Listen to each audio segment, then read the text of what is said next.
Welcome, everybody. My name is Eleanor Pete, and I am president here at the PARI Center. And today we have our February session of The Future World. And today's guest is Michael Levin, who is a professor of biology at Tufts University and associate faculty at Harvard's Wyss Institute. He serves as director of the Discovery Center at Tufts and started his independent lab in 2000. The Levin Lab studies the natural bioelectric gradients in tissue as the cognitive glue that holds together not only the neural self, but the somatic mind of the body. And he is in conversation with Àlex Gómez-Marín, who is a Spanish scientist, a theoretical physicist turned neuroscientist, investigating human consciousness. Since 2016, he has been the director of the Organisms Behavior Laboratory at the Institute of Neuroscience in Alicante, where he is currently an associate professor at the Spanish National Research Council. He is also director of the PARI Center. And with that, I will hand it over to you, Àlex. Welcome. Thank you, Eleanor, and welcome everyone. All right, I'm so excited. I was preparing for this, and Mike, I was telling you 1 minute before we went live, you're overwhelming. Your work is overwhelming. It's so rich. It's all over the place. There's so much good stuff. So really, we could kick this off talking about this meta level. How do we cope with all those things that seem to be going on, and not only cope with it, how do we thrive? How do we make sense of the many aspects in which the study of life and minds and bodies is going on?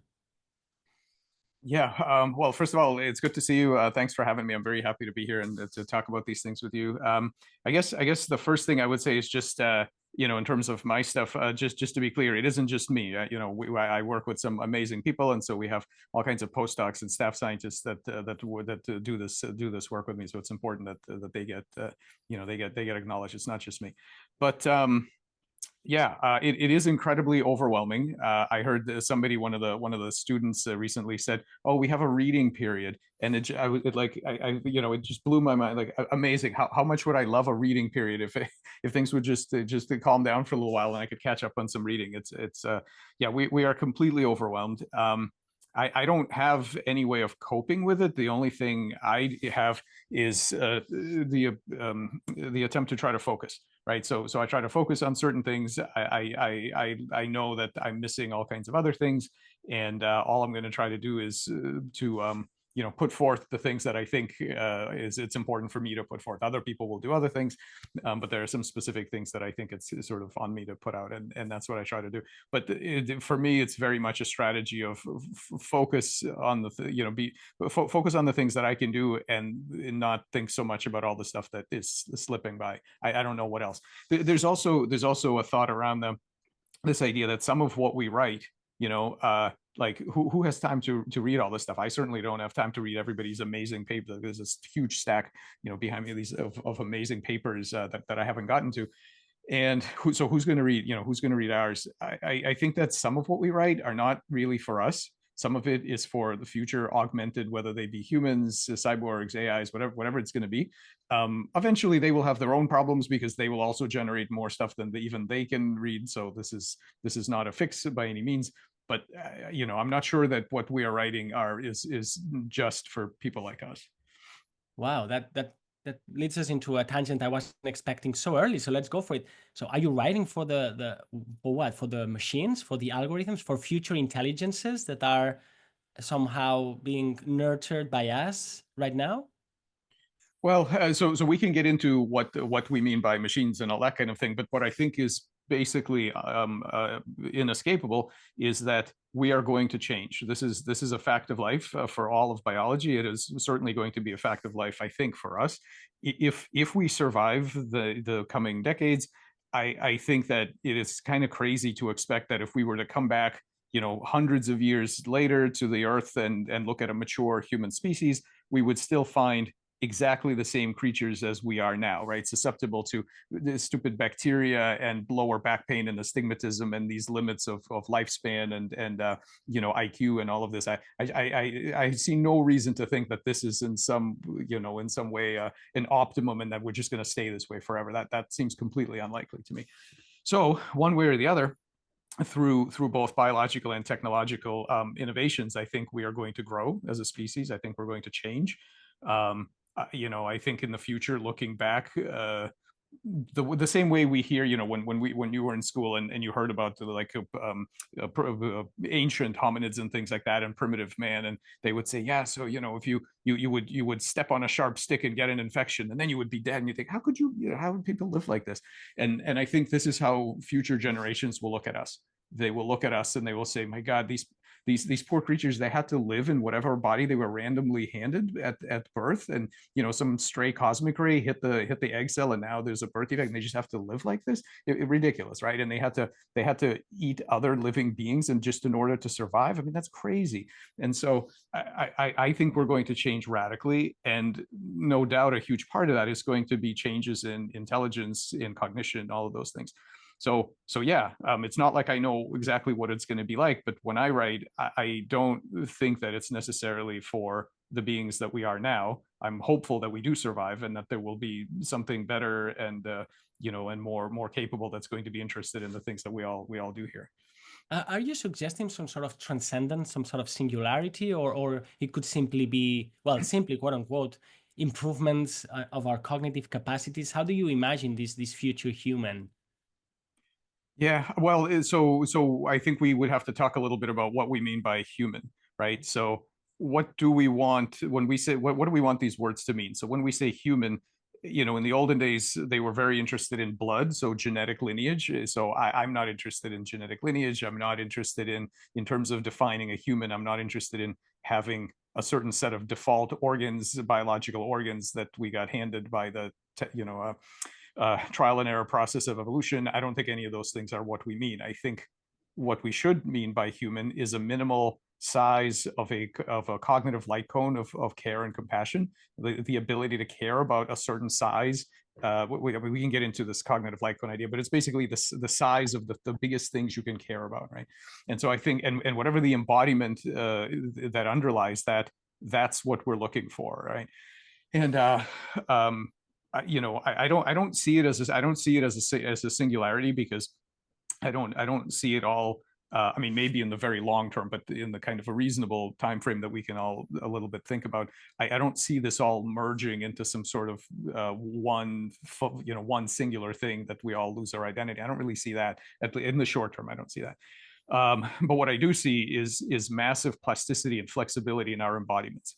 I think we should be working towards something that we could call freedom of embodiment, with this idea that you don't just you shouldn't just be forced to keep whatever embodiment you were handed down because we're too ignorant to know how to change it. That doesn't seem right to me. So I think whatever else, I think we are going to change, and we're going to change not by the whims of cosmic rays and you know, mutations and things like that. We're going to change because we make rational, hopefully well-intentioned decisions about how we want to live. Let's go into these definitions, although I'm not very hooked on definitions, but I would like to hear from you, because you're obviously so, of course, intelligent, but also very creative in using these terms to kind of signify things that are lurking, but maybe not there, not here yet. Could you tell us what do you understand by body, by life, and by mind? I know, I mean, this could take us all afternoon, but just to have a sense of, yeah, I mean, you're a biologist, right? So what is life? I know that for you, life and mind are these really intricate and entangled continuum, and also you're extending life and mind and intelligence in many directions. And so what's your understanding of life and mind? And then we can talk about this other mysterious thing that we take for granted, which is our embodiments, the fact that we are in particular configurations of the flesh, and this sometimes is as important as all these other abstractions we make about minds, and I'm sure we can get a better grasp just discussing about these high level concepts. Yeah. Well, yeah. So these are obviously very difficult issues, but we can try. The one generic thing I'll say is that whatever I say now is meant to be a work in progress. As work moves forward, both ours and others, I work on these. So I have actually definitions for some of these things on my website, and I change them probably on the scale of 6 months or so, because as stuff moves forward, all of these things are kind of in flux. So I'm not trying to give any kind of a firm definition.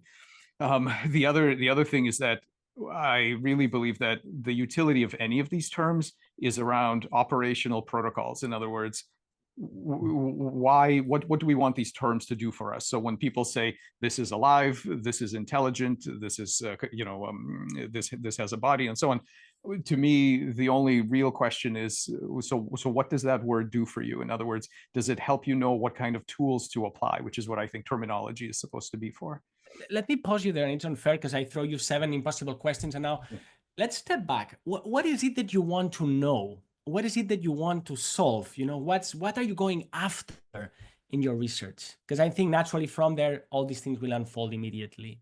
Yeah, well, the central thing that keeps our work together. So we do all kinds of applications in birth defects, regenerative medicine, AI, bioengineering. We do a lot of different things, but fundamentally, all of it is around the goal of understanding embodied minds. I want to understand how mind is comes to interact with the physical universe, how we can detect them, how we can understand what we are, how we can develop ethical interaction protocols with other minds. Step one is to be able to recognize other minds, and I think we're extremely narrow in this respect. We have a kind of mind blindness because of the way that we evolve. And so ultimately, those are the kinds of things, right? I'm interested in relationships between agents that matter and agents that care, and but I do it in a very, but yeah, I have very weird and expansive definitions for a lot of those things. Oh, wonderful. Yeah. We'll talk about philosophy later, because that already kind of presupposes some sort of maybe healthy operational dualism, how minds land in matter, right? Okay. So, and of course, you do this in many different directions. So how large is life as a continuum, as a spectrum for you today? Where does it begin? Where would it end? So this is a weird thing for biologists to say, but I'm not super hung up on any kind of definition of life. Actually, there is probably in a month we'll put out a paper that where I canvassed about 60 people, 60 biologists and computer scientists that work on these problems and analyze their definitions and whatnot. So I think about these things sometimes, but I don't think defining life is super important. I really don't. I think life, to whatever extent we want to define it, life we call life is those systems that are very good at scaling up the cognitive light cones of their parts. So when you have a system whose active parts are being aligned towards larger scale goals that are not belonging to the parts but belonging to something else, we tend to call those things alive, mostly because in the past those are the only kind of things that we saw that could do that, and I think that's what we mean these kinds of systems that are good at aligning their parts towards solving problems in other spaces. And in particular, people like to refer to systems that evolve by trial and error, that of those kinds of systems that evolve by trial and error. I mean, that's fine, and it's interesting, and I like I mean, we study these questions of scaling and alignment of parts and all of that, but I think life is a subset of cognition. I don't think, I mean, most people would put it the other way around, right? If you look at the Venn diagram, they would say there's all kinds of things that are not alive, and then there's some smaller things that are alive, and then a very sort of late coming small fraction of those they developed brains and so on. That's kind of the conventional story. So I don't think that's right. I think cognition is a superset of life. So then let's talk about cognition. What is it? And again, look, I'm not, when people say define, especially when you speak about consciousness, sometimes I say, if you ask me define consciousness, I'll ask you to define, and we will end this game, right? So I'm not trying to pin you down in any way. So what do we understand by cognition then? I mean, you said these parts, these cognitive parts that then life as a system aligns and scales up. Then cognition is in a way more fundamental than life itself. So it's like a kind of a pan-experientialism, like there's a proto-psyche that permeates everything, and then some systems organize it, put it together, and make it function better. What is this underlying ground then? Yeah, and again, my definition for the purposes of making progress in science my definition is all about functional utility, interaction protocols.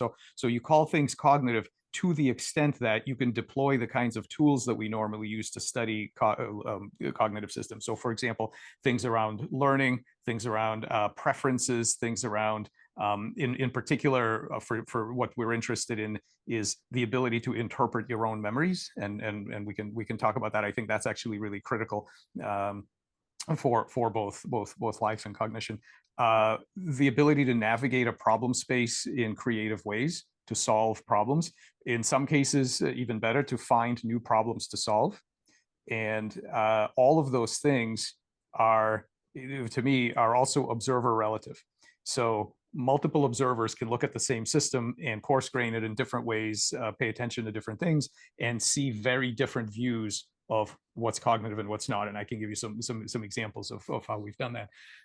But I think basically it's it's a two-part relation. So there's the system itself, and then there's you as the observer. And you might be, who's the observer? It might be a scientist, it might be a parasite, it might be a hacker, it might be your own parts, it might be some kind of conspecific that is in the ecosystem with you.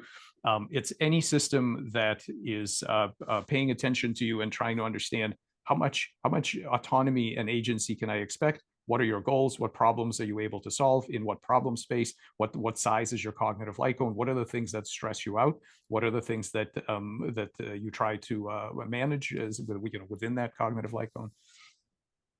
So this entails that there's some entities or some boundaries. I don't want to call them market blankets, but that there's some things that by themselves are doing those things. They have that kind of agency. How do you carve them out? How malleable they are? Yeah.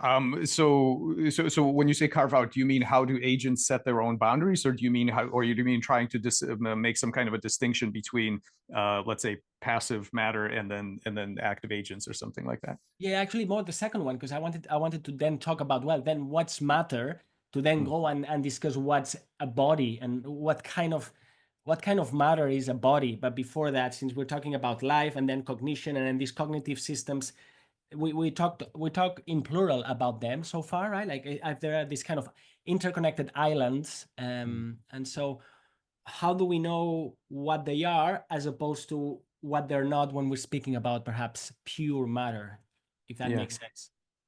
Yeah, I don't like almost any kind of binary distinctions, and in fact, I often try to ask people to come up with binary distinctions that I can't break, and it hasn't happened yet. I mean, as far as I can tell, almost anything that we care about, if you look carefully enough, becomes a continuum actually. And so I don't like this attempt to say these things are cognitive and these things are not, or this is intelligent and this is not. My question is what kind and how much. Okay, I see all of this as a spectrum, and the question is how much of the tools that we have that are appropriate to the study of cognition, so behavioral science and cybernetics and control theory and psychoanalysis and all of these things along a spectrum, how many of those things are applicable and how far down does it go? So that's typically when I say I like a continuum view, people say, well, how far down does it go? And so we could talk about that, but just to be simple about it, I think it goes all the way to the bottom. I think some of the things that we're interested in goes down to what we understand of as individual particles. Now, I don't mean that every photon is having hopes and dreams like we are, but I do mean that the kinds of relationships that you can have using the tools of behavior science, some of that carries over, amazingly, some of that carries over all the way down, and we have to take that seriously. All right. So then how do we think about matter? It's like, it seems, and I'm with you there, eh? That you're infusing life, soul, intelligence to the universe all the way down. So now when we talk about matter, is another thing. It's a kind of living matter. Do you agree with this kind of metaphysical position here? I do in this, and this came out. I gave a talk to some folks in an Indic kind of tradition, and I was really surprised when they were kind of disturbed at my my spectrum, on which there are some machines and there are some what people call machines and some living things, and they said, well, those are completely different things. There is the living things which are infused with this wondrous life force, and then there's dead matter. And I said that there is no dead matter. There's some lazy matter. There's some things that and actually lazy observers is more like it. There's some matter that is hard for us to see how to apply these things. But I don't actually believe there is any quote unquote dead matter. There's just there's degrees of autonomy, and even the simplest and most inanimate things have a degree of it, as every engineer knows. I love that. Yeah. Now, say more about this. This is worth a T-shirt. There's no dead matter. There's only lazy matter. I like it very much. So, what? Yeah. So, well, I don't know if we can blame it. I feel bad saying it's the matter that's lazy. I think it's the observers that are lazy. It's us that give up because we like simple categories. And a lot of these categories are like, look, the word adult. Okay, in the court system, they have to get on with their day. So you're an adult on the the midnight of your 18th birthday. Bingo, you're an adult. Like, that's it.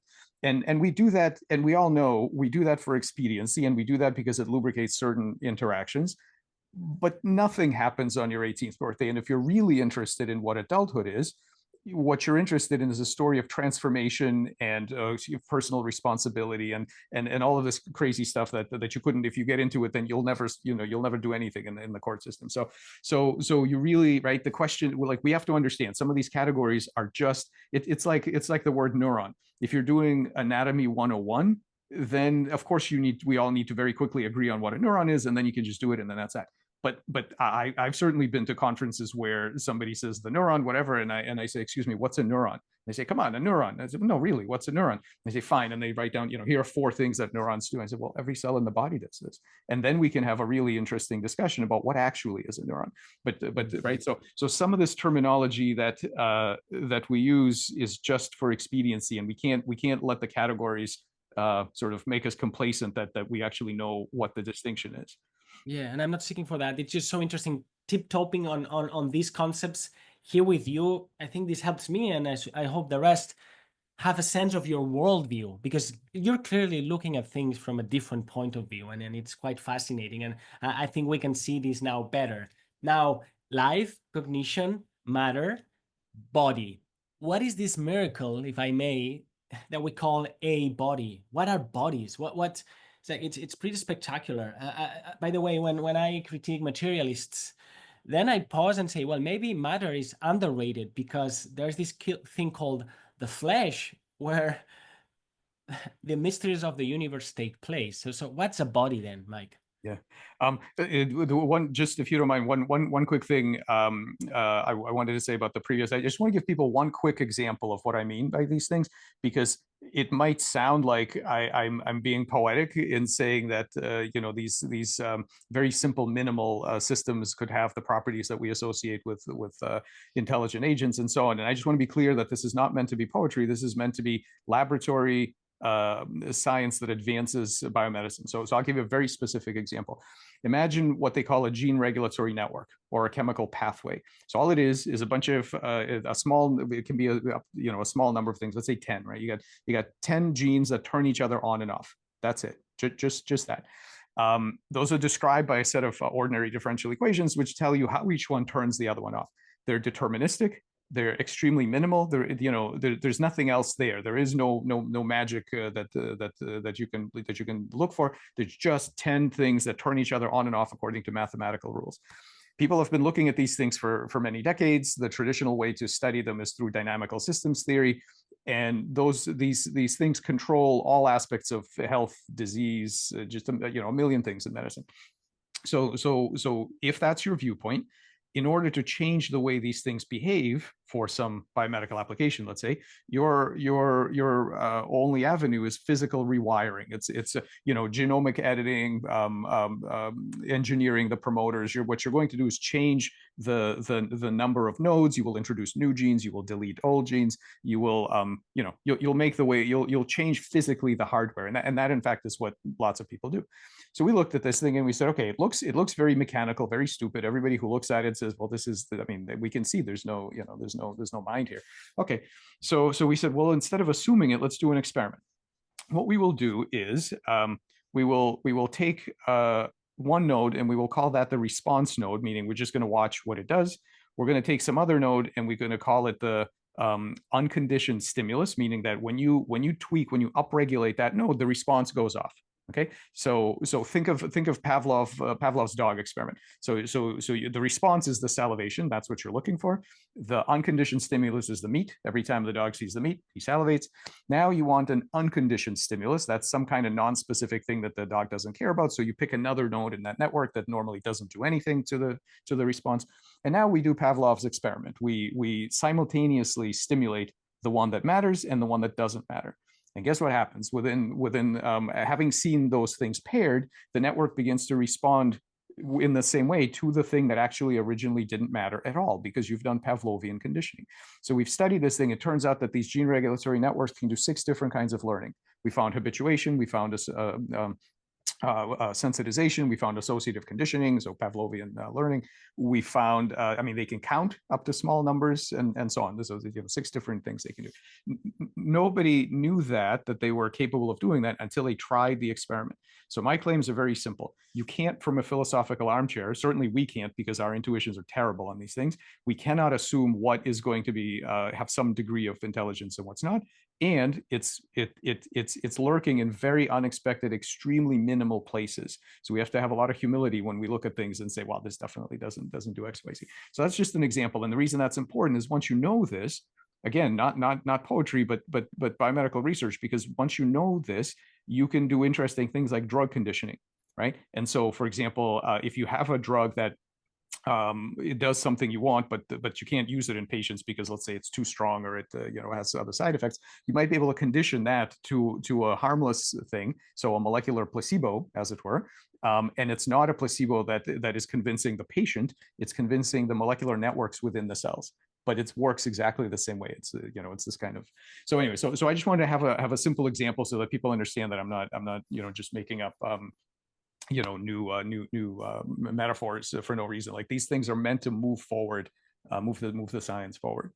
Yes, and to be fair to you and the audience, you and I could be discussing 100 of these experiments. That's right. Crazy, wonderful, mind-blowing experiments you've done in the lab, and there'll be no end to the fascination of things that you find in there. Yeah, I'm trying to go more conceptual here, but it's good that you pause me at any point and say, hey, by the way, this is not just me talking about my ideas. We went in the lab, and with this different worldview, we tried these, and that's what we found. I think that's kind of what characterizes your work, like going with this mindset and finding things in the lab that everybody's so surprised, and including you. But then but it's just because we were looking at this from this perspective. Yeah, go ahead.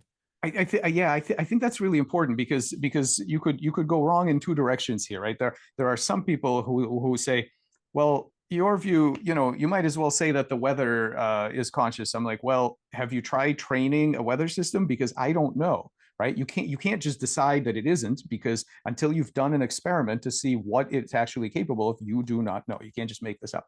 On the other hand, people go in the other direction. They say, yes, the solar system is this beautiful, maybe, and I'm not saying no, but again, you can't just say it is until you've done some experiments to say that, look, we've established communication, this is what I think it can do, therefore I'm in connection, I've recognized this unconventional mind.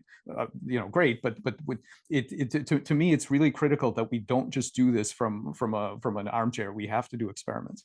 And by the way, we can pause here for a few minutes, and you can give us a menu of all the different experiments you've done recently. If you feel like a planarian, Xenobots, and all of these, or maybe a way to put it is, Mike, what's your most recent insight in the lab? The thing that you've done most recently that has blown your mind the most currently, that has you really, really perplexed? Boy, yeah, it's tough to pick just one. There's so much. I see things. I mean, this is the best job in the world. I see things on a weekly basis that just completely blow my mind. I'll give you a couple examples. One thing we've seen is that so I'm very interested in patterns of form and of mind, right?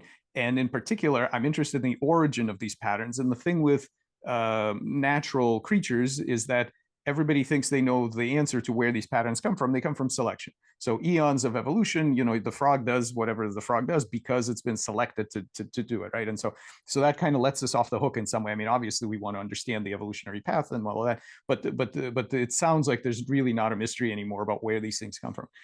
So for this reason, we make synthetic new life forms, xenobots, anthrobots, some chimeras, all kinds of things, because what I want to look at are patterns of body and behavior that don't have an evolutionary history.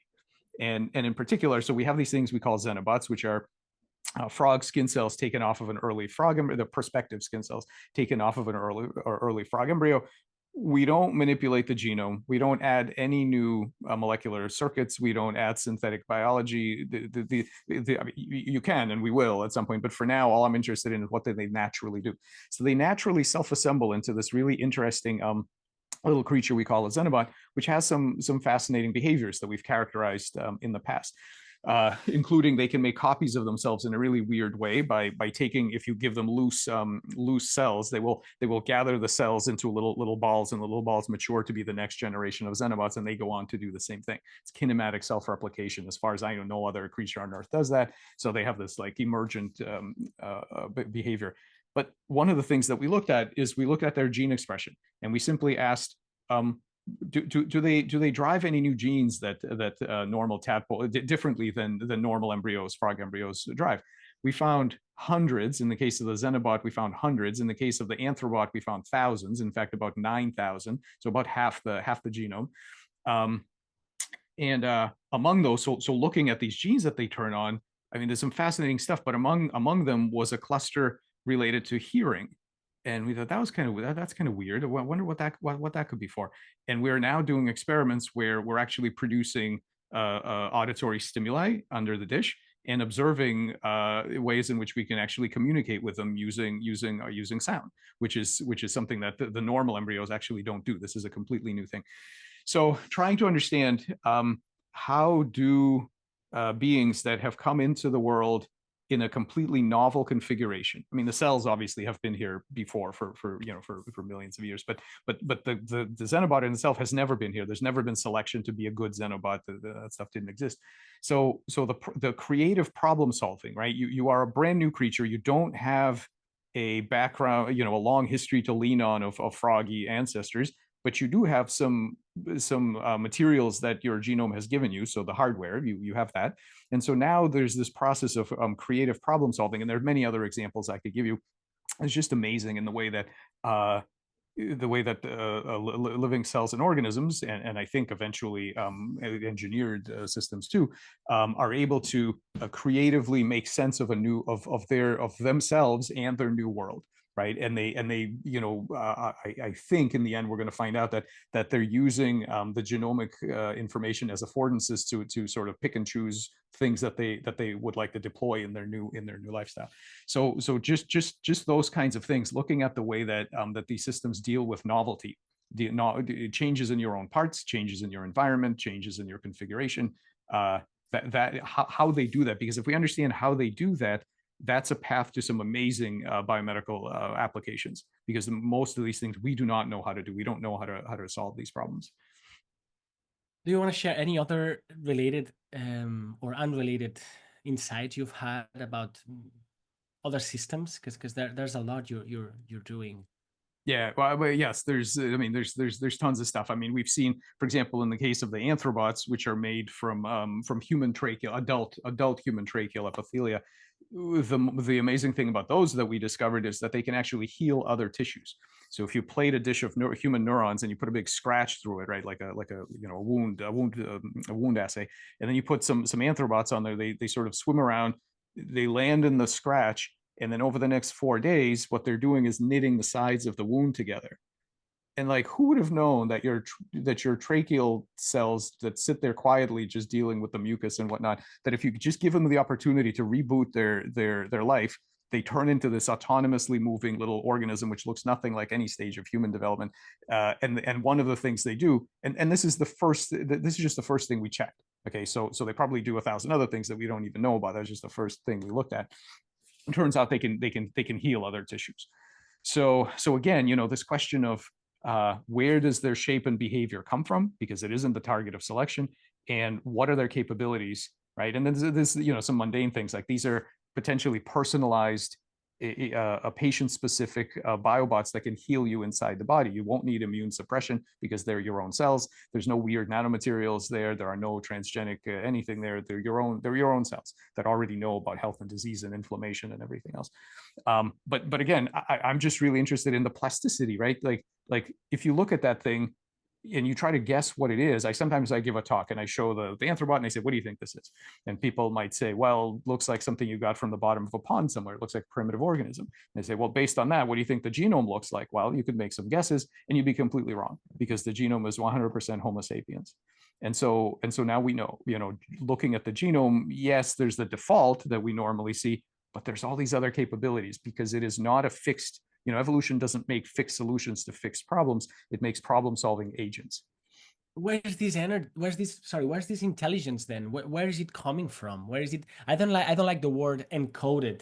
It's too informational. Right. But Right. where is it coming from? I mean, I know you've used this technical language to ingression.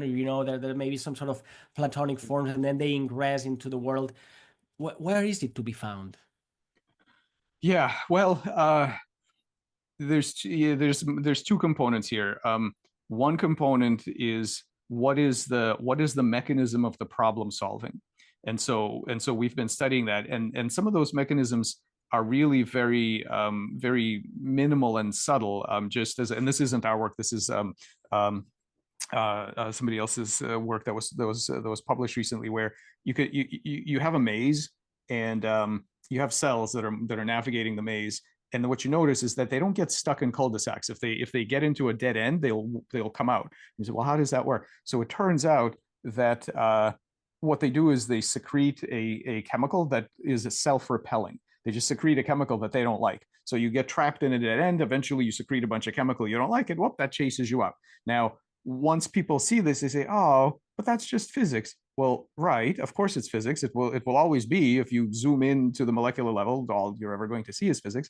But in the end, though, what you have is you have an interesting problem-solving capacity. So one thing we try to do is to characterize the mechanisms by which that happens, right? So what are the dynamics of learning? What are the dynamics of so some of these are very very interesting and still completely unsolved. For example, in planaria, we found this thing where if you expose planaria, these flatworms that can regenerate every part of their body. So you expose the planaria to barium.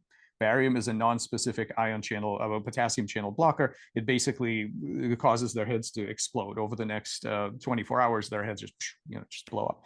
But if you leave them in the barium, they will then regrow new heads, and the new heads are completely fine in barium. And so we said, well, that's amazing. So let's look at what are the new genes that these barium adapted heads express. There's a very small handful of genes out of the entire genome that it found in short order to solve its problem. Planaria have never seen barium before. There was never any evolutionary pressure to know what to do when you're hit with barium. How did it find in this 20,000 dimensional problem space? How did it find the few genes? You don't have time to start randomly walking around in this space and turning them on and off.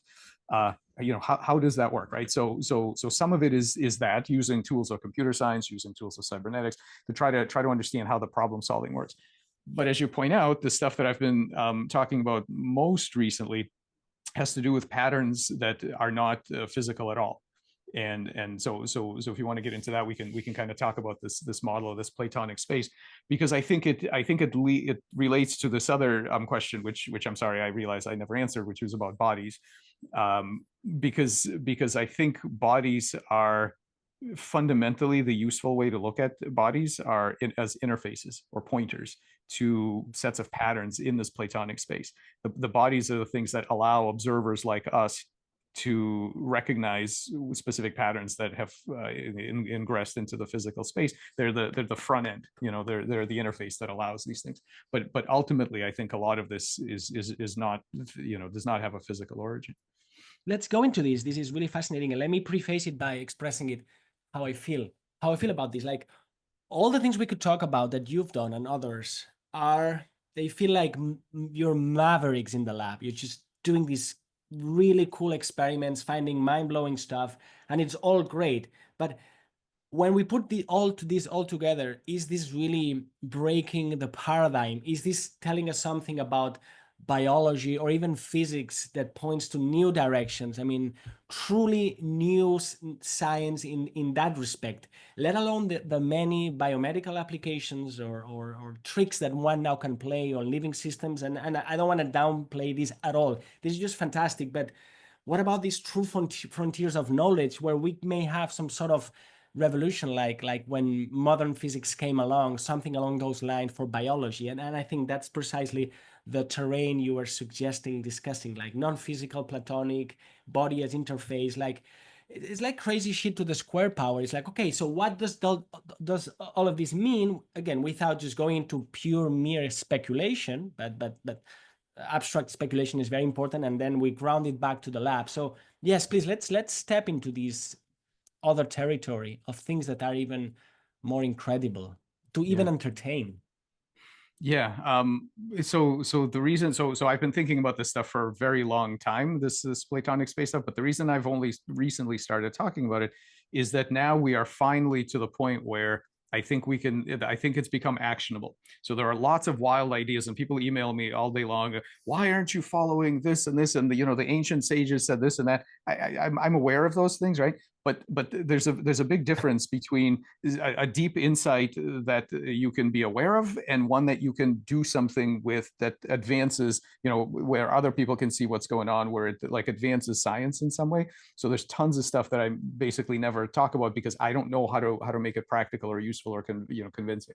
So we're finally to the point where I think we can start doing that with some of these ideas, which is why they're coming out now. Just to kind of back up and give you a background of where this is coming from. When we find surprising features in the world, like hey, look, the gene regulatory networks can learn, or hey, look, the Xenobots have this ability to do this. There's two ways that you can go with this. The conventional way, which is a sort of minimalist ontology, a kind of Occam's razor, is people say, look, all we have is the physical world. And when we find these things that obviously don't have a physical explanation, then what we do is we say two things. We say it's emergent, which makes everybody feel better, like we've said something concrete. And then they say, well, it's a fact that holds about the physical world. For example, I'll give you a couple of examples.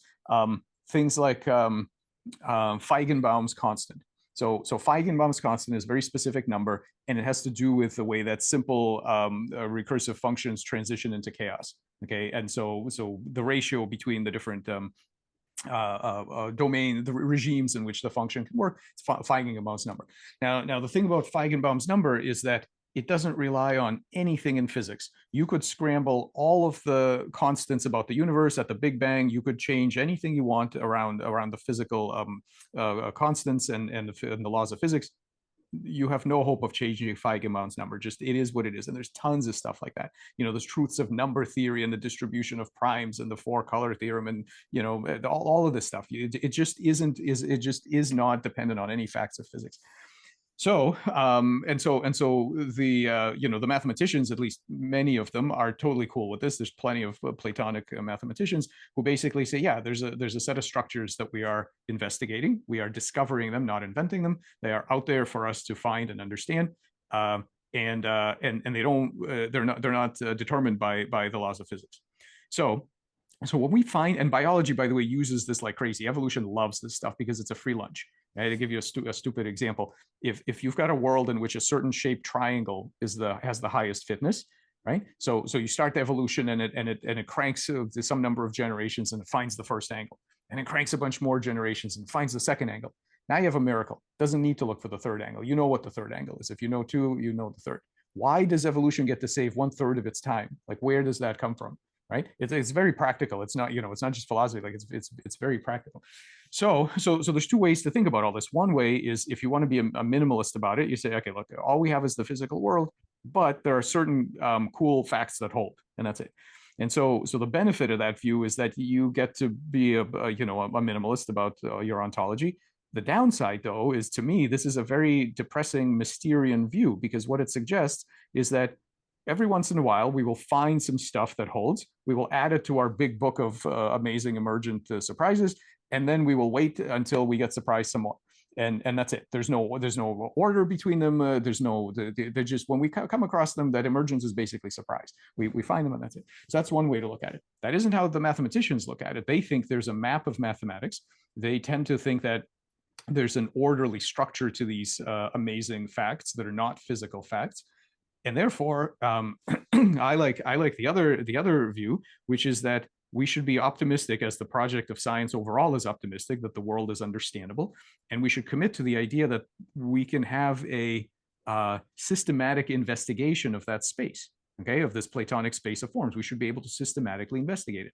How do we systematically investigate it? Well, we know one point into that space is provided for us by the frog genome, which gives us the frog shape and behavior. But now we have some interesting tools emerging from synthetic bioengineering where we can start probing the space around it. So these xenobots and all the stuff that we make, to me, are exploration vehicles. They are a periscope that you stick up into this Platonic space, so to speak, and you say, what else? What are the latent possibilities around the standard frog thing that we've been seeing for thousands of years? So now. It's very simple. We already know that there are facts that are relevant to biology that are not physically fixed facts. That's just that's just a truth. And now the only question is, what is your metaphysics? Is your metaphysics that you're going to just be surprised whenever these things show up, or you want to commit to studying them? So now we have a tool. We have a way of studying. Before you go into that, because that's the moment where when it gets very interesting. But you mentioned emergence. Why are you ruling it out, or why doesn't it make it for you? Why doesn't complexity, this wave of thinking about life in terms of complex physics, as I understand it, that doesn't make it for you, and that's why you're going to now tell us about this other possible route? Well, it's not that, I mean, all of those things are true. So complex systems do have all kinds of unexpected behaviors, and people in complexity theory study this. I mean, all that's true, and it's great work. There's nothing wrong with it. But we have to ask ourselves, what do we mean when we say something is emergent? Like I wish I had my visuals to show you, but like there are these amazing and in fact very organic looking patterns that you get from very simple functions, mathematical functions, very simple, and the shape of them are simply not fixed by anything in the physical world. They belong somewhere. And when you say that shape is it's emergent from the math, what have you really said? What is, because here's the weird thing about emergence. If you come up with an explanation for why it happened, well, then it's not emergent anymore. Now you have an explanation, so it's not emergent anymore. Emergence is when we say, yeah, we're just going to have to accept that this is how it works. Like that's basically emergence. And emergence is also to some extent observer dependent. So if you showed me the 3 rules to the game of life, the cellular automaton, I would say, I have no idea what this is going to do. And then when I see gliders, to me, that's emergent. If you were to show those things to von Neumann, he would say, oh, yeah, I mean, obvious, right? Beehives, gliders, I can totally see. It's not emergent at all. It's obvious. So what's obvious? What's emergent, right? Very, very observer dependent. And the problem is, I think the distinction is, I'm fine with emergence as long as that's not the end of your story. If you say emergence, write it down in my big catalog of emergence, and that's kind of it.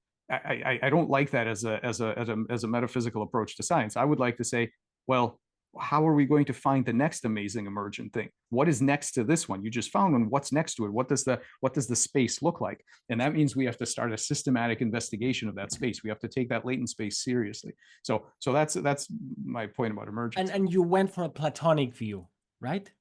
Well, to be clear, I'm not a scholar of Plato. I've had a couple of discussions with people who are, and I'm not trying to stay close to what Plato thought. I honestly don't know if anybody knows what he actually thought, but I'm not trying to stay close to these specific things, Whitehead and Plato and whatever. I'm using some of those terms to be clear that I'm not inventing this stuff from scratch. I mean, I think Pythagoras and Plato were very clear that they understood that there was this space of patterns that was not determined by physical facts. So I'm not, you know, I don't want to make up some new name and pretend that I came up with it with this. But neither am I trying to stay close to what you know, what these thinkers thought. What I want is the minimal rational structure that's going to enable us to make progress. That's what I like. If that resembles classic views, fantastic. If it doesn't, that's fine too. So let me put it in my words and then you correct me and let's go further with this. So there's this other world. There's this other world of forms or another other mathematical world that has that probably its own rules and constraints, and somehow part of this information, this structure, ends up happening in the physical world. And you're, as I understand, you've devised experiments, systems through which you can probe that other world and then understand how this forms, which it comes back to the definition of what you said your mission is about, how these minds are embodied, how these forms find themselves you know, suited and coded in the physical world. It is kind of like you're now give credence to the reality of this other world, and you're building a bridge between both. Yeah, I think there's no given what we know about how mathematics is used in both biology and physics and computation. I think there is no way to deny the existence of that world. Okay, I think if everybody, if they think hard enough, it's clear that exists. The open question is, and I just put a link on the chat, which is kind of like my latest draft, and it's a draft, right? It's going to change 20 times, I think, but before it's out. But there it is. I think there are a few important questions. Like one question would be, are we better off looking at it as here are our physical agents? And sometimes these agents, through evolution and whatever, benefit from patterns that hang out in the space. That's one question. Another question, another way to look at it might be, actually, what if the agents are actually the patterns themselves, and there's some kind of and then we can talk about bidirectional models of evolution where, you know, the patterns basically you could say that, and this is all totally a work in progress. Okay, so I'm not tied to any of this, but you could say that living things, and in particular intelligent things, are what we are labeling is the ability to actually resonate with increasingly complex patterns in the space. So the claim would be that that space doesn't just have the things that mathematicians say, which is facts about prime numbers and triangles and the low agency stuff like that, but it also has much more high agency patterns, which we identify as kinds of minds, behavioral propensities, cognitive properties, and so on. And so you could imagine a kind of bidirectional loop in which these things are useful to living beings, right? So there's the evolution going on, and so you make something that leverages, like that triangle, which saves a whole bunch of time because it's able to sort of connect to this pattern, and therefore it thrives and it changes, and that enables even more complex patterns, right? And so if the patterns themselves are in some way under positive pressure, it's a dumb way of putting it, but the patterns are not just sitting there waiting for you to fish them out. They're looking for interfaces to come through into the physical world, and the bodies that are made, right? Embryos, biobots, certain kinds of engineered devices, AIs, whatever, are some kind of interface to some kind of pattern. Some of them familiar, some of them totally, you know, radically new that no one's seen before, right? So that's that's another way of putting it. And so now the real question is, can we build devices like these biobots, and can we build a conceptual structure that enables us to map out the space, and in particular to map out the relationship between the pointers that we make, meaning the bodies, the embodiments, and the thing that these bring down. Because the one thing I'm pretty sure of, and now we have experimental evidence for this kind of thing, is that the cool thing about this whole system is that and also the dangerous thing about this system is that you end up with more than you put in. When you build a pointer and you think because we like to we have a lot of hubris about thinking that we understand what we're doing. When you build a pointer, meaning a body of some sort, and you think you know what it's going to do because you design the algorithm, you pick the materials, you put it all together, and now you think, okay, I know what this thing can do. And I'm here to tell you that even for very simple, minimal systems, you get more than you put in. You do not know what it's going to do. And therefore, we have to, at least now, we need to build a science of being able to predict these things, but we really don't have one yet. And it's not about emergent complexity. It's not about emergent unpredictability. It's about emergent cognition, emergent intelligence. And I could tell you examples of these sorting algorithms and other things. But yeah, that's so how much of that are we going to be able to deploy to make discoveries? That's going to be the question. Fascinating. I have 3 more questions that are not easy, but I'll try to sneak them in and then give time for Q&A and comments. Speaking still about this, which is absolutely fascinating, this world where patterns, as I understand, use bodies as interfaces in order to be agents in the physical world, and then a lot of stuff happens. Does and by the way, then the world just becomes this diverse and creative, evolving setup. So a lot of things happen because those guys, in a way, ingressed in the physical world. What about the other way around? Does what happened in the physical world in any way change those Platonic realms, or they're kind of, in that sense, atemporal, not giving a fuck about what's going on in the other place? Or are they also evolving? Is some sort of, creative advance of the new happening back home? Yeah. Okay. So here I have to say that here we've reached the point where I have zero data for what I'm about to say. So this is like total speculation. So I don't know. The real answer is I have no idea. But if I had to bet right now, if I had to put down $50 one way or the other, I think it has to be bidirectional. So I think that probably the point of the whole thing, if we can dare to ask that question, is like, what's the point of all of this? Is that these patterns, by virtue of ingressing in the physical world, there's some change that in that space that is needed. In other words, one way to visualize it, and this is kind of again complete and total speculation. And thank you for doing this, Mike. Thank you for doing this, because I know you don't like so much to just jump in the air. So I really appreciated you wildly speculate. Well, so you and I talk about these things. This is it's a good place to do it. So I'm happy to do it. But I just want to be really clear with this preamble that this is like, of all the things I said before, I think we have evidence for. Now we're into total speculation territory. So I sort of, in my own head, I sort of visualize that's like, imagine that space, and in that space you have like a sort of landscape where certain patterns are like peaks in the landscape. So I don't know, great works of art, mathematical truths, specific kinds of minds, who knows, right? These things are kind of peaks. And the idea is that is twofold. One is that they are not eternal and unchanging, which is one way that people have thought about this, is just like this, like here it is, and that's all there is.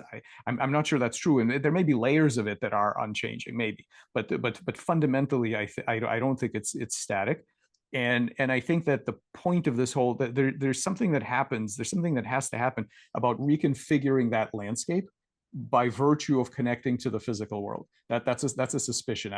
We don't have any data for it. But I think it's not unreasonable to think that it somehow goes in both directions. Yeah, wonderful. I like that answer. I would have bet that there as well. All right. Okay, time is running up, but let me ask you about the ethics of all of this. I don't think you're playing God in the lab, but kind of the things you say, and you say you're finding and you're trying to do and you're actually doing, sound like you're messing with the powers of nature in a way we don't understand, right? So aren't you afraid you can create a kind of a biological black hole in your lab by toying with these things? And how do you go about it, being bold but also careful and mindful that we don't really know what we're tapping into? Yeah. Okay. First of all, just to be really clear, the risks of research are real always for anybody. And for this reason, there are an incredible number of regulatory steps for anything that we do. Actually, the stuff that we do is basically nothing compared to what people do when they make transgenic viruses. They make new bacteria. You know, like that stuff is so much more risky than anything that we do. But I don't want to minimize the fact that anything anybody does has consequences, has and sometimes unintended consequences. You know, my understanding was it was the same guy that invented leaded gasoline and freon because he wanted to stop cars and refrigerators from blowing up and killing people. And so he did that with lead and with freon, and it was great. It stopped killing people, but now we're all walking around with lead in our bodies, and you know, in the hole in the ozone layer. So I'm not dismissing it at all. Okay, these things can happen, and so we have to think about that hard. But I want to make a broader point, which is this, and it has to do with this is down to the ethics now. It has to do with a concept that Josh Bongard recently called anti-peril. So it's interesting. A lot of people think of this work like so. Even if it's sort of a subconscious thing, they don't say it, but this is what they have in mind. Everything is fine, and you scientists better not screw it up. Like, don't do anything that's going to mess things up. But let's be clear, things are not fine, and I know they're not fine. I'm not even a clinician. I don't see patients. I don't deal with, you know, we're not like, our stuff isn't in the clinics quite yet.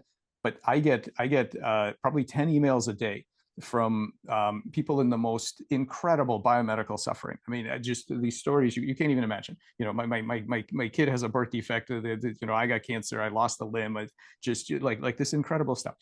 So the idea that we can only think about the risks as if everything was great, and our you know, and it's between everything being great and let's not mess it up. That isn't the world that we live in.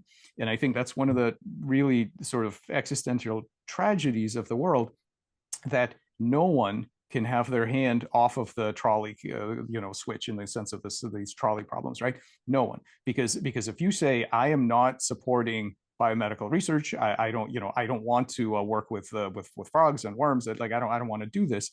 What you're actually saying is, here's a set of humans that are waiting for help right now, and you're saying we are not going to do this. It's an active choice. Okay, you might say that choice. Now, people write to me about this stuff all the time, and they say, you know, how can you do this stuff with flatworms and frogs? They say, look, go spend a half an hour. It doesn't take more than that. Go spend a half an hour in a pediatric oncology wing. Go to your local hospital. Go take a look, and then come back and you know, and tell me that you want to stop this research. So I think it's very clear. It needs to be very clear that we have an incredible need. And I think, you know, when people ask me, what keeps you up at night? Sometimes people ask me, and what they mean is, oh, you know, we make some sort of, you know, Xenobot that somehow gets out of the dish and is, you know, crawling around and, you know, and biting people, whatever. I say, look, what keeps me up at night is that we fail to rise to our responsibility to help the incredible suffering, not just human, I mean, animal too, that is out there right now. Okay, so I want to be very, very clear. You have to think about the risks, and any technology has unintended consequences, but doing nothing is I think morally unacceptable, completely unacceptable. And on that note, and now briefly, what about AI? We haven't mentioned it, but what are your thoughts in terms of ethics, but also in terms of these intelligences and these Platonic forms? Do you think AI may be a new interface where these forms can get embodied, or maybe not? Maybe there's a lot of hype, and it's not such an interesting avenue compared to the others you're exploring. Yeah. Okay. So many people have said, you know, much of what needs to be said about AI. I'm just going to say a couple of things that maybe are a little different. I think that it is true that today's AIs, and people are thinking of these language models and, you know, this kind of stuff. I think it is true that today's AIs are not operating on the principles that we have discovered in biology that are required for real, let's say consciousness, let's say moral importance, those kinds of things. Okay, the architecture is quite different. Having said that, two things. One is, I really don't believe there's any reason why they couldn't Okay, so future constructs, and in particular, I just want people to be clear. Like everybody, especially people who are in the organicist tradition that love, life and the majesty of life and mind and whatever. And they say, these machines will never be like us. We're special. Like, okay, what makes anybody think that the trial and error meanderings of mutation and selection have a monopoly on producing real minds? I don't think that's plausible at all. I think that I see it the other way around. I think if a process of trial and error can do it, then sure as hell, the intentional efforts of intelligent engineers, who, by the way, also can use evolutionary processes if they want to. I mean, we use evolutionary search all the time. Of course, they will be able to do this once we understand what's going on, right? So I think today's architectures are not what we have in mind, but it's possible. And more importantly, I don't think our problems are humans versus AI in terms of the ethics. That isn't the problem. The problem is going to be, and I had Jeremy Gay, who's our amazing graphic artist. I had him make this picture for me. It's this guy that's sitting in a park reading a newspaper, and you can see that half of his brain is like normal biological brain. The other half is engineered. He's got an implant, that takes up half his brain.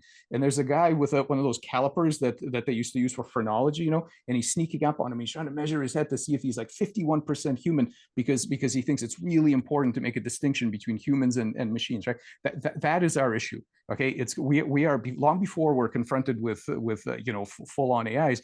We are going to have humans that someone is going to say that is not a real human because he's been modified in some way, and the argument is going to be therefore they don't get the moral concern that we reserve for real humans. We as humans are really good at this terrible thing of drawing distinctions between in-groups and out-groups and saying that somebody is wrong sex, wrong color, wrong whatever, and therefore they don't feel pain like the rest of us. They don't, and this is actual data that they, people of certain descriptions don't get the same analgesics in hospitals that other people do, right? Because so that's actually been measured. And so because we are so tied into this in-group out-group thing where, well, there's us and then there's these other things that are not quite like us.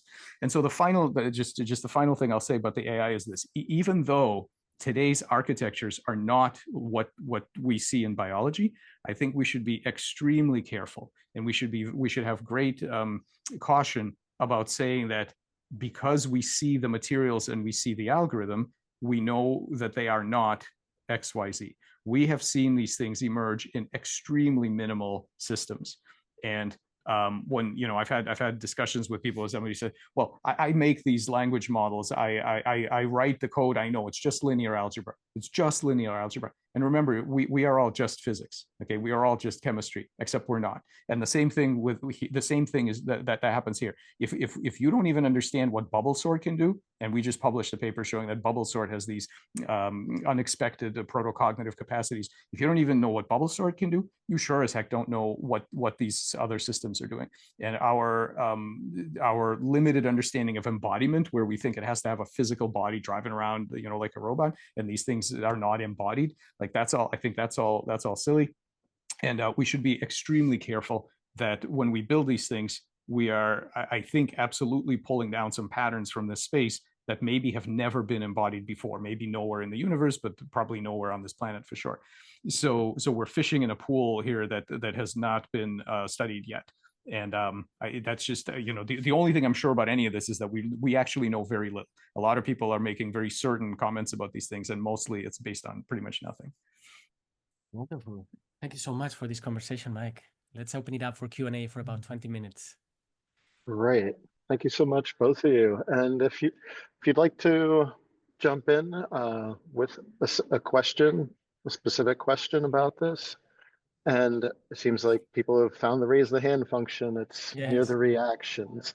So the first person in the queue is Niels. Niels, I'll spotlight you, and if you have your question for Michael and Àlex, I will add you in. Yes, Michael, I've met you before, and I've been listening recently to some of your podcast inputs, and I can actually help you because I discovered this 35 years ago, and I've been trying for 35 years to explain to people what I mean. Pure pure intelligent cognition, and that is the ground of the universe we live in.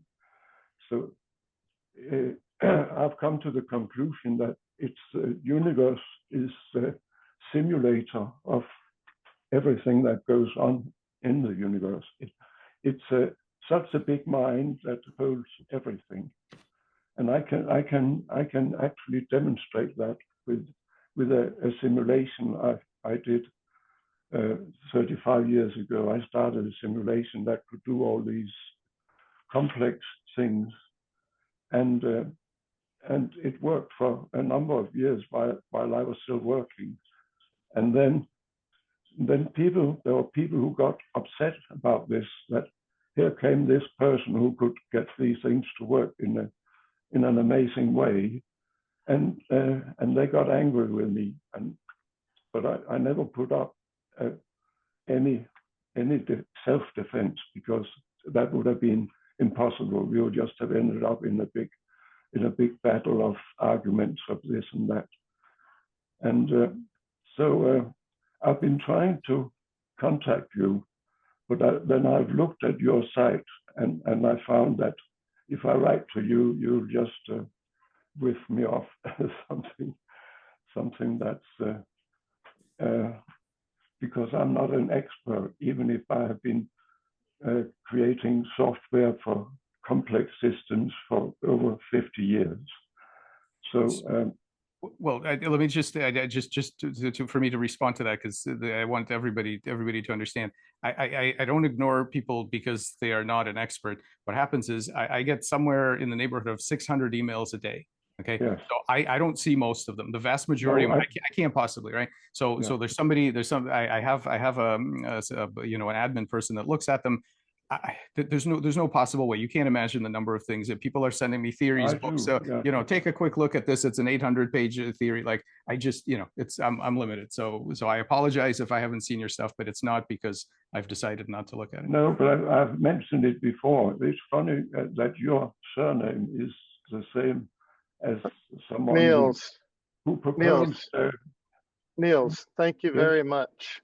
Yes, we have other people with questions, and this can be taken in the chat if you need to, and we do have an archive of the chat. All right. Yeah, please, Niels. Okay. Put any link you wish us to read in the chat, and let's have some time for the other questions. I'm sorry about this. Yes. But thank you. And everyone, if you can limit it to a question, like an actual question for our guests, because we do have a fair number of people piling up, that would be great. Okay, Ali, I will add you into Spotlight. Okay, so thank you so much for this intriguing conversation. So Michael, I've been a big fan of your work for a very, very long time, and I've admired it. But I've read your recent preprint, Ingressing Minds, and actually it has got me thinking to reflect a bit deeply about its philosophical underpinnings and its philosophical stance.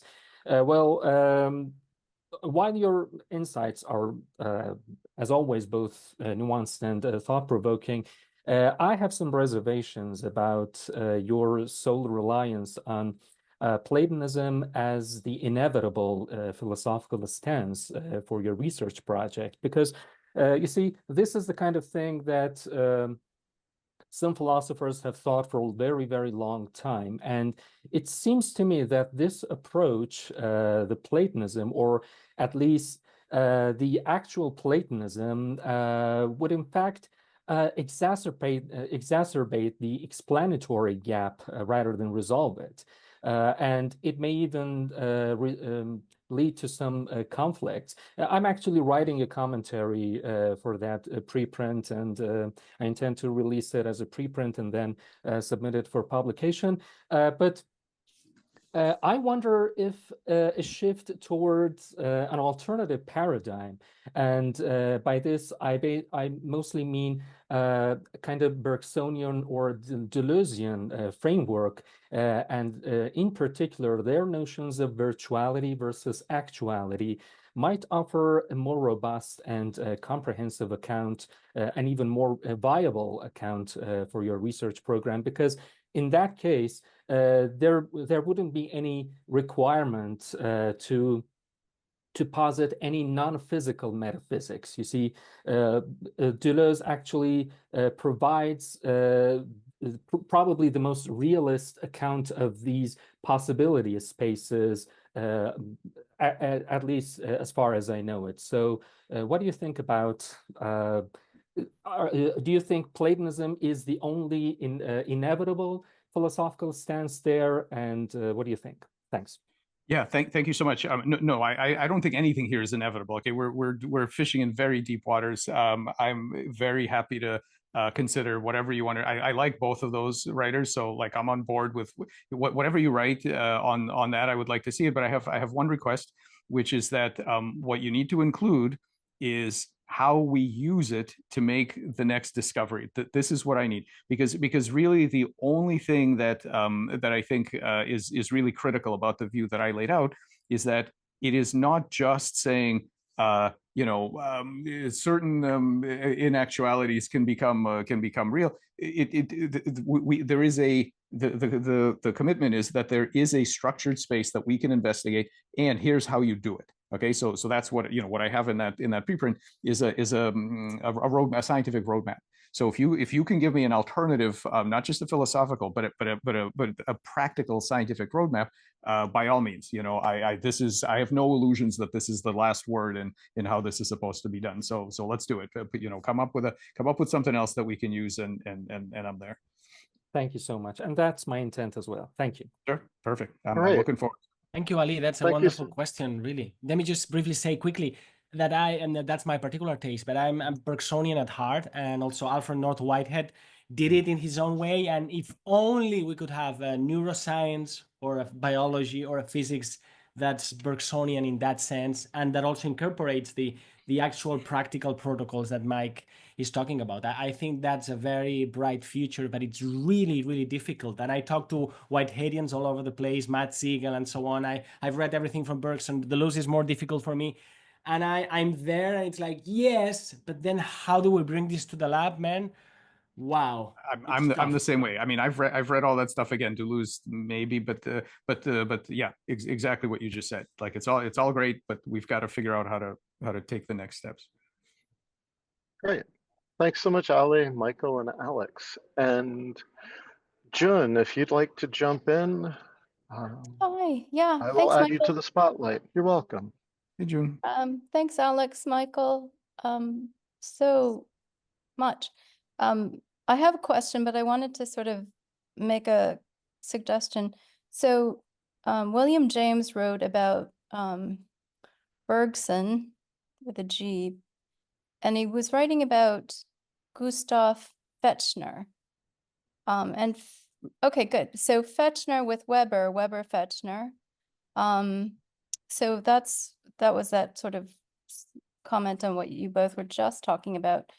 In terms of structured spaces and the road map, my question was related to memory and what I've seen of studies where the slime mold is put in the maze, and then, there's this initial tracking, then the second, third, fourth, and it suggests a kind of memory slash imagination. So my question in terms of patterning was related to that, but in really specifically from the, someone just wrote this about the morphogenetic field.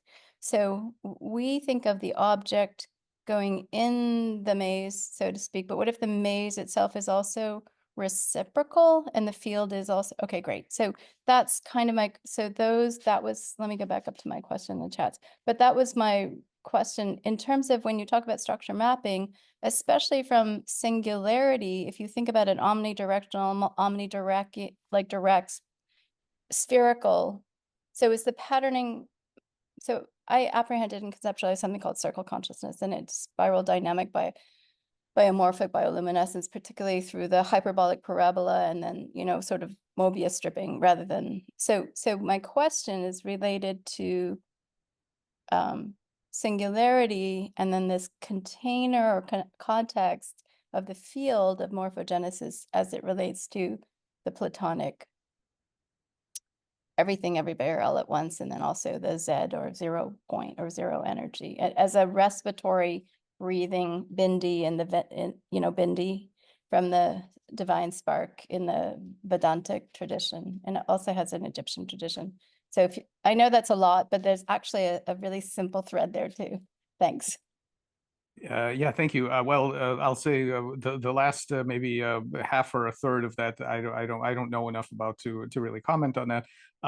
However, the first part I think is promising, and we have been playing around. I don't have anything definitive to show you yet, but we've been starting to play around with reciprocal models of problem solving, where in a sense that I'm not prepared to explain in detail yet. The solution is reaching out to the agent as much as the agent is looking for the solution.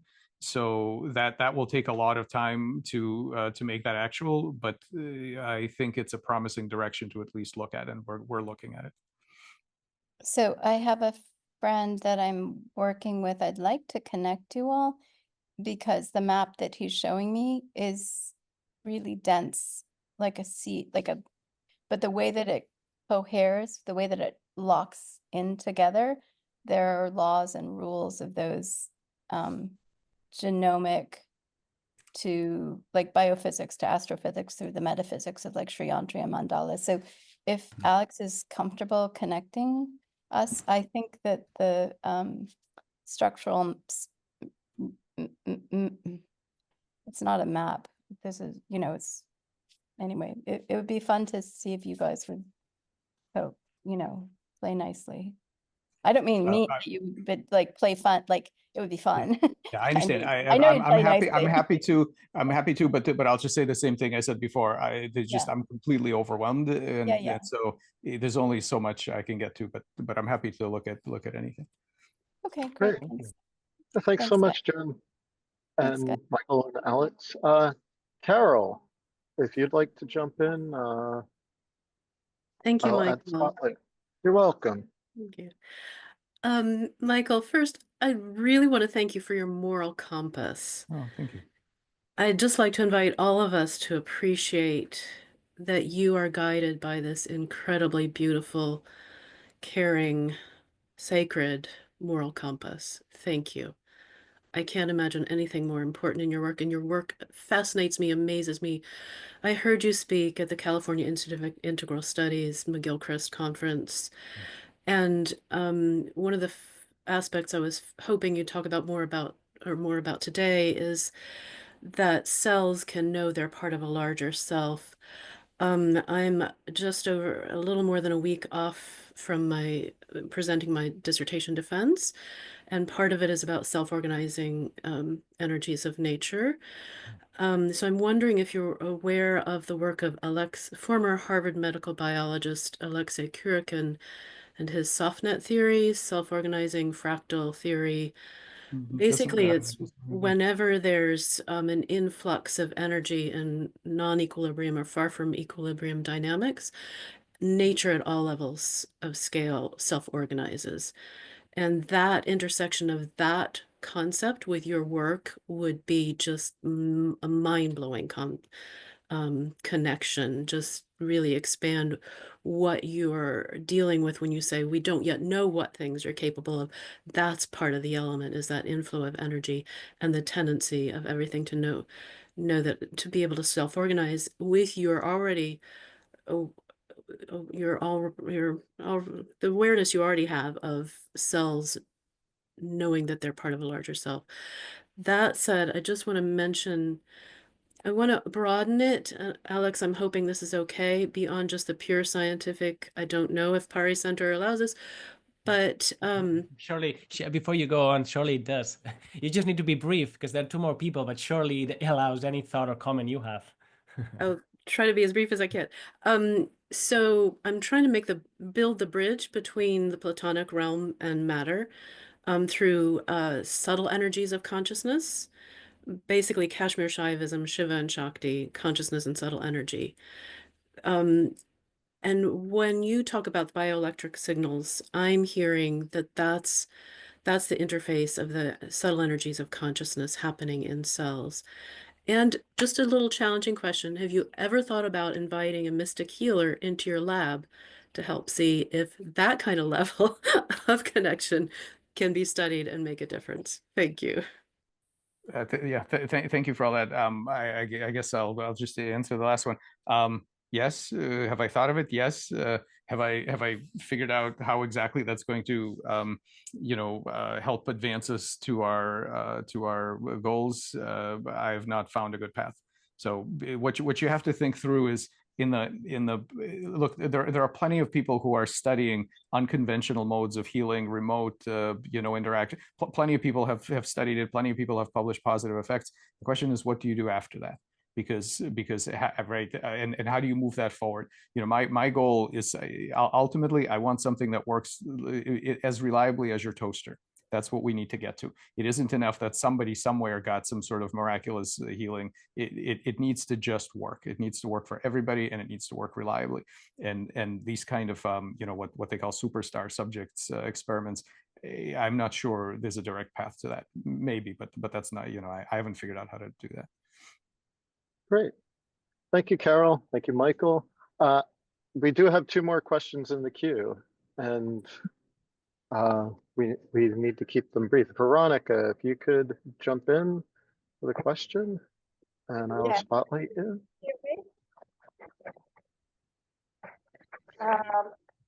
Two concepts come to mind after what you said when you talked about the intelligence behind it all. David Bohm, when he mentioned the great intelligence behind the implicate order, and then the conscious agents of Donald Hoffman and the amplitudinron and so forth. So is your work totally different from Donald Hoffman, or could you potentially help each other or work together? We do. Don and I collaborate. It intersects in important ways. So yes, no, you're right. There are intersections, and we do work together. Yeah, great. Yeah. Don is great. Perfect. Thank you. Fawn, you're the last one in the queue. Hey, to round out our everyone. discussion. Hey, Fawn. Can you hear me? Yes. Perfect. Hi, Michael. Great to see you again. Good to see you again. So this question is actually inspired by some sci-fi, so hopefully it'll be a little bit fun for you. I was watching Dune with my father this week, and then we watched your amazing discussion with Bernardo Kastrup on Tuesday. And we had this really potent conversation and speculation around the implications of life extension and repair, and what happens when the cognitive light cone does not expand to the degree that one or an entity's ability to self-repair or to be repaired or to extend. And earlier, I think if I heard you accurately, you had mentioned that there, with the cognitive light cone, there's an implication around capacity for compassion and for caring. And so I'm wondering, I would just love to hear your thoughts on that. Do they regulate each other? Is there, what are the implications if one outstretches the other? Basically, if the left hemisphere, takes the reins and gets a little out of control, as Ian McGilchrist might say. Thank you. Okay. Yeah. Thanks for that. So just very quickly, because this is a huge topic. So there's a paper that Olaf Witkowski and I and Thomas Doctor and Bill Duane and Elizaveta Solomonova wrote. So you can, I'll either I'll give it to Alex to put up, or you can email me and I'll send it to you. But we actually have some thoughts on what the cone of compassion and its relationship to that of intelligence, right? So there is some thoughts around that. The other thing about it is about aging, and this is very practical. This stuff is not just philosophy. You said lifespan and all that. This is not just philosophy. We in our lab are working on longevity. We're working on aging. And and it makes an absolute difference how you think about this. It makes an absolute difference to the research. And if there's a preprint that's going to be going up probably tomorrow that addresses some of those issues, and there's a chunk of discussion about this in the latest. Actually, it's not the late. Again, I'll give you like there's a discussion with Kurt Jamunigal that I did a few weeks ago, and Anna Shiunica. There's a chunk in there, about 15 minutes in there, where I talk about the modification of the self that's required for extreme longevity. So it's there, but yeah. Beautiful, thank you. And any closing final remarks for Àlex and Michael before we do a final announcements? I'll just say, Michael, you're a grand minority report in the academic landscape, and you're a biologist in danger of extinction, because I don't know many like you. We need more like you. I truly thank you for your work, and I wish you the best of luck to continue pushing these ideas forward. Thank you so much. I appreciate that a lot. Yeah, and I appreciate all the work that you do and the interest in what we do and the many discussions that we have had offline. Thank you, everybody else. Thank you for listening and some great questions and discussions. And I'm sorry I couldn't get to everything everybody wants to talk about. We covered a lot, really a lot. Yeah, cool. Yeah, I appreciate it. Thank you so much, everyone. Great. Thank you both so much for joining us. Thank you both for coming in, and always thank you to the audience. You kind of make things a little more lively for everyone here. I do have a few announcements before we go. We have a new online series of events starting in March, which is right around the bend, Beyond the Looking Glass. And that series runs from March 1st to the 15th. Please visit our website at paricenter.com/events. And then we also have the Edge of Belief, Faith, Imagination, and Science coming up on March 23rd. And as always, keep your eyes peeled for another installation with Àlex. So thank you, everyone. And we look forward to seeing you again at the Parry Center, either online or in person.